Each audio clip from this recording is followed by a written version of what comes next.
Education for all with our host Kelly Springer. Kelly, how are you? Our inaugural podcast episode, and I know you're excited about our guest.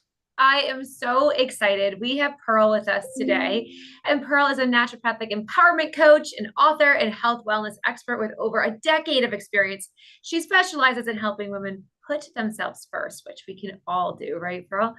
And build self worth, thrive, mind, body, and spirit. Pearl's mission is to empower women to become the hero of their own lives, guiding them to embrace self care and unlock their full potential. So, welcome, Pearl, to our very first podcast, which is pretty timely because today, I guess it is Entrepreneurial Women's Day I today. So didn't I know know that. yeah, I just saw it on LinkedIn. There's a day for everything, I guess, but I think it's pretty timely that we're speaking as our very. That's so cool. Congratulations. I'm so excited to be your first guest. I can't wait to see all the great success you're going to have and how you empower others through your podcast. Well, thank you. I think that you are doing the same today. So I want to kind of dive in and hear about you and what you do because I think we all want to be sheroes. And as having two teenage daughters, I want to encourage them right in my home and then also the women that work with me. So tell me a little bit about yourself. Yeah, so thanks so much. So, as you introduced myself, I am a mental fitness life coach, author, and speaker. And I am my own Shiro. If you had asked me before I figured out who the heck I was, I would have told you I was all my titles: wife, mom, PTA volunteer, all those things. And in 2015, I had to go through this journey after deciding I was going to go from just health and wellness and helping somebody with their weight loss to becoming more of a life coach. And so I took this identity and destiny course. And at the end of 6 weeks, you're supposed to give your I am statement. And so I gave my statement that I was still all my titles. And a person I met in a class called me out on it and said, hello, like, did you not pay attention? And I was like, I guess I really didn't pay attention or get the message. And so I realized I was a people pleasing addict. I needed to figure out how to stop showing up for everybody else and not showing up for myself. So I knew the word no had to become part of that life part journey. So one day I was walking out and there was this rock on the floor and I picked up this rock off the ground. I was like, with this, I'm going to put it in my pocket. I went to go to and at the event, somebody do something and my hand went across my pocket where the rock was. And I was like, no, I can't do that. And I was like, oh, wait, I didn't mean for it to come out like that. And so she was like, you can or you won't. I'm like, no, what I mean is I love you doing fundraisers for dogs and cats, but I just can't do that. I love them. And so that started my journey to showing up and saying no to others. I decided that day I didn't die from telling her no. So I decided I was going to start saying no to something 3 times a day. And so at the end of the day, if I didn't come home and had said no, I either had to text, email, or call somebody to tell them no to something. And as I did that, that's where Shiro started to develop. I found myself becoming stronger and understanding that no is a complete sentence as much as yes is. And so then as I started to be able to be stronger, and it took a good 30 days to really be able to go like no without the guilt, without thinking that I'm selfish, with all those things that we sabotage our brains with. I started becoming happier. I was sleeping at night. I wasn't stressed out because I didn't show up and do something for Neil or I didn't get that email to you, right? And so then as I become happier, I started like, this feels pretty good. So I became empowered to share the message of, you know what, we can say no. And also I wrote my first chapter in a book and I started to do things that putting myself out there that I had held myself back for so long. And as I did that, I was showing up in rooms where maybe I had not been before. Maybe I didn't feel like I was empowered or worthy to be in. And so I have what I call this radiant glow up. People would go, what's different about you, Pearl? Like, did you cut your hair? Have you lost weight? And really, it was that glow up, that radiance of about who I was. And then I showed up for my original self. I wanted to be an elementary school teacher growing up, never went on that path. But here I am today. I'm coaching and teaching women to understand you have to say yes to you first. Because if you don't, like you were talking earlier, you have teenage daughters, right? We're not showing them how important it is to be able to put ourselves first. And you can't be there for your family, your job, or even your business if you're not 100% with you first. I love that. And I think I want you to talk a little bit more about the rooms that you've been able to get in now that you have taken the Yeah, chance. love that. I just this week got to present to Citibank, one of my all-time goals is to be able to do more corporate training. And I just spoke to their top 50 leaders around the world. We did it virtually because, I'm in Florida. We were supposed to do it in person and we've got through 2 hurricanes. And so they decided, we're just going to do it virtually to make it happen.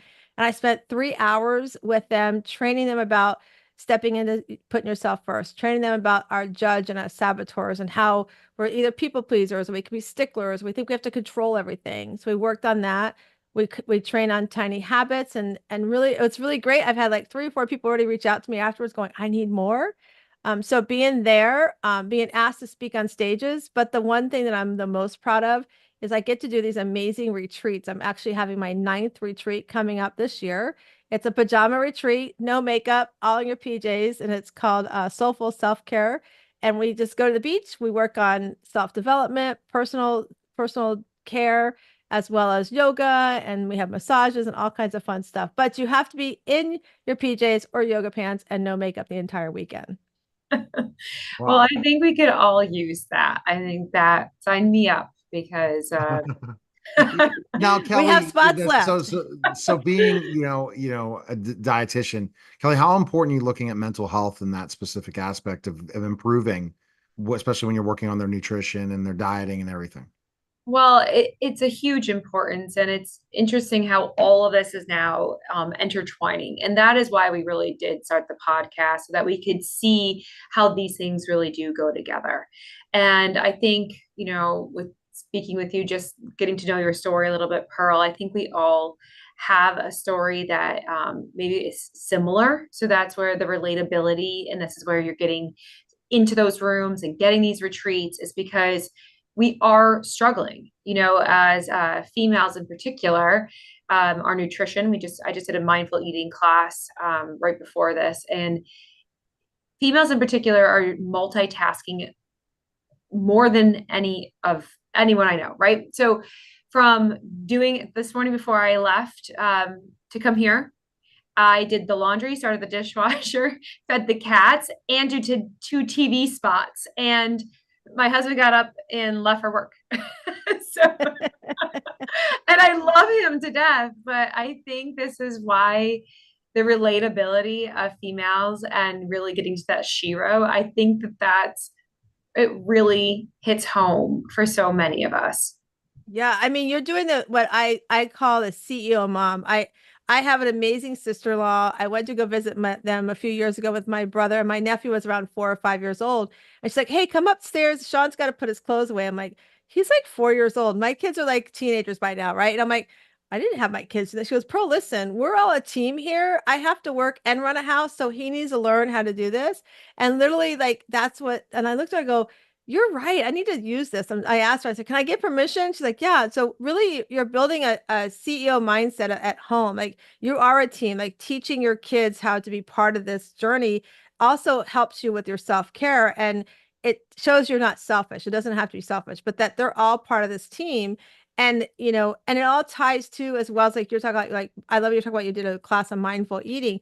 It all ties together because we beat ourselves up when we aren't the best mom, or the best wife that we think we can be. And so, and then what do? Sometimes if you're an emotional eater, like I used to be an emotional eater, you go and get something out of the fridge or that cupcake, or you go to Starbucks and get that cup of coffee that's so bad for you, and you do all those things. And so that was one of the things that I love when I was doing my coaching before I went into life coaching.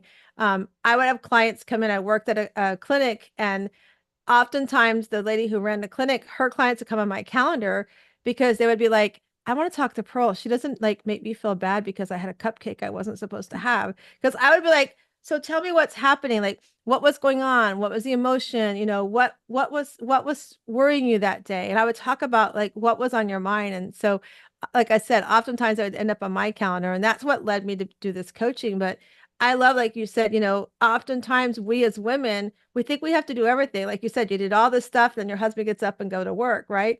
But if we can have conversations too in our household to say, hey, and that's really what happened to me. Like people say, how did you start telling your family you have to start doing self-care first? I call it my core, communicating our realistic expectations. Like have a conversation with those in your home, those at work, wherever that is, to be like, listen, I need to do more for me so I can be present for you. So I don't get stressed off making you a grilled cheese sandwich or something, before you got to run out the door.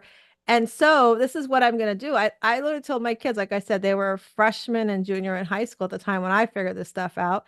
And I was like, I might go in the room and either read a book or take a bath. And unless the house is on fire, your dad can get you where you need to go, you know? So I always say it's like you have to communicate that with others.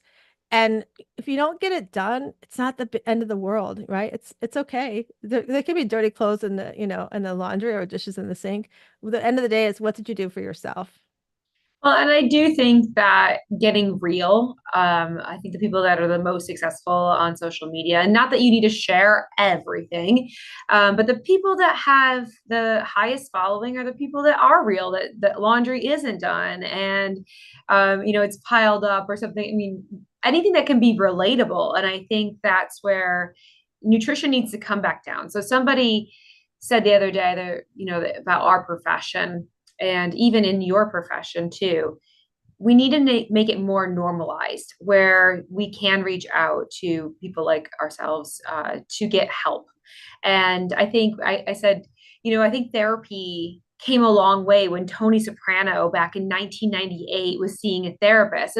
But think about it, that was new, right? Not a lot of people were in therapy, and he got some flack for doing that. And I think this is where what you're doing and what we're doing in nutrition is finally coming, which is really exciting to see. I love that you talked about that. I was just having this conversation with a new client the other day. She came to work with me and she's like, she'd been with another coach before. And I'm like, so why me? Like, what's so important? And she's like, because you're real, you're relatable. You know, I share the story of my everyday life. I share the story of losing one of my boys 2 years ago in a car accident. I share the story that life is real, life happens, and how you respond to it can make a big difference in your life, you know. And I share, and she's like, you're just real. And I'm like, your last coach?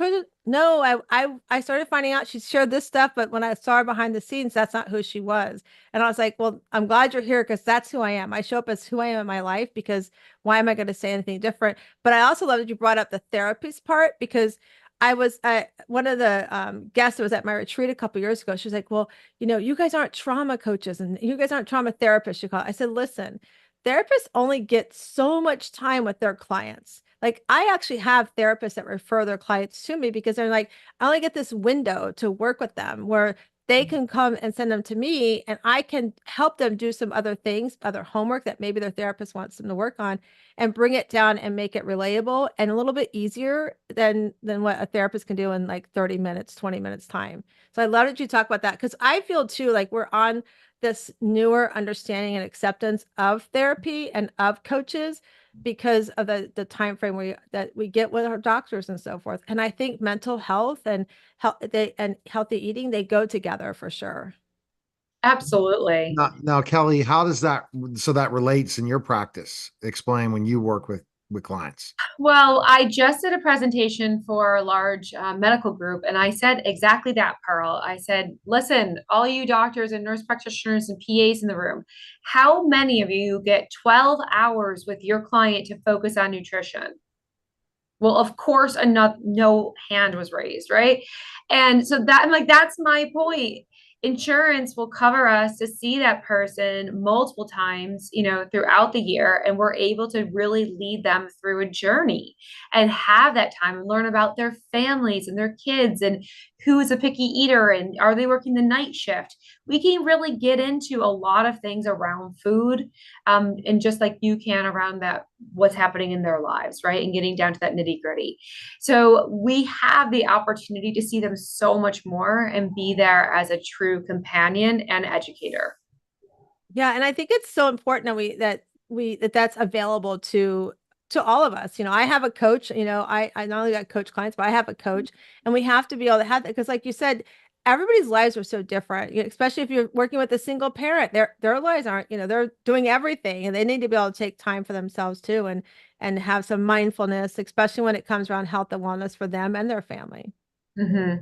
I 100% agree. And it's our time. That's what everyone's telling us as well. I think the whole universe is ready for this. We're ready to get healthy. I know there's a whole movement right now in DC, no matter if you won or lost a couple Tuesdays ago. I think that there's a true movement towards this make America healthy again. I'm not sure what the whole thing is, but I do feel the pendulum switching and swinging more over to this, let's get healthy together. Yeah, I think it's so great. I love that you're doing that. I love that you're helping carry the message forward because I totally agree with you. I actually have a theme for my next year. My theme next year is it's time for my journey. So I love that you're doing that, I'm with you too. I'm glad to hear that this movement's happening because it definitely needs to happen. It does. It does. I agree. Well, So I'm so glad. Go ahead, Neil. no, I was going to go back to you, Kelly. I mean, based on, the what Pearl has been able to talk about, it's exactly what is needed you don't have the healthy brain, you don't have the self-care, you're not going to be able to reach those other goals, right, Kelly? No, it's true. I mean, I'm glad to talk to you today, Pearl, because I don't think I've been putting myself first, honestly. And my health is slipping a little bit. I have to go to my primary care doctor tomorrow morning at 8 a.m. And I'm taking that time to go. But I was already preempting of what I'm going to say when I see her. Of like, I'm not exactly practicing what I preach, especially in the way of exercise right now.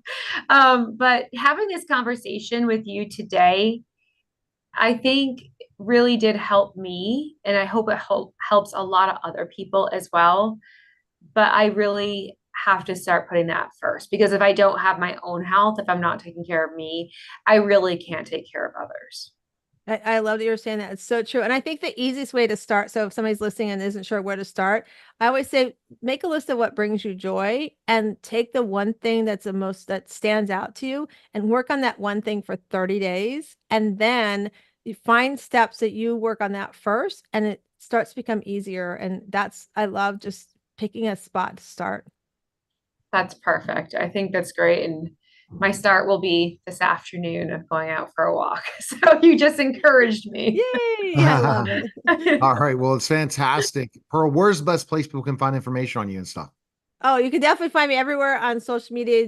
On YouTube for Conversations with Pearl. You can go on TikTok. It's just Pearl Sharenza. Or if you want to learn more, you can just email me info@wsliving.com.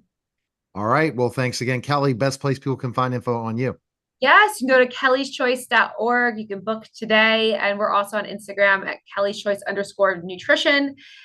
Putting out lots of fun things coming up. Is going to be some giveaways. Everyone's going to love that for December.